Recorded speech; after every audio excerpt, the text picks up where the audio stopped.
হবে কজ উল্টে যাবে, বি আগে এ পরে, কজ সবসময় উল্টা থাকে, এই যে উল্টা, বুঝছি। এরপরে 24 নম্বর সূত্র, আর 2-3টা শেষ প্রায়। এখন আমরা 1 আর 2 গুণ করছি, এখন 3 আর 4 গুণ করি। স্যারের তো আর ঠেকানো যাচ্ছে না, কি আর করা। cos a minus b, এটার বেলায় সূত্রটা আমি একটু দেখে বলি, কারণ হিসাব করে বলতেছি না তো, আর কাজও খুব কম লাগে, একটু কনফিউজ হয়ে গেছি, তারাও দেখে নি।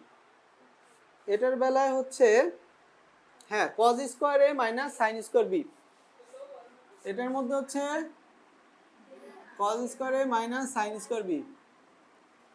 আচ্ছা, এটারও মডিফাইড ভার্সন আছে, এটা মডিফাইড ভার্সন যদি এটাকে চেঞ্জ করি 1 মাইনাস sin স্কয়ার a, আর এখানে 1 মাইনাস cos স্কয়ার b,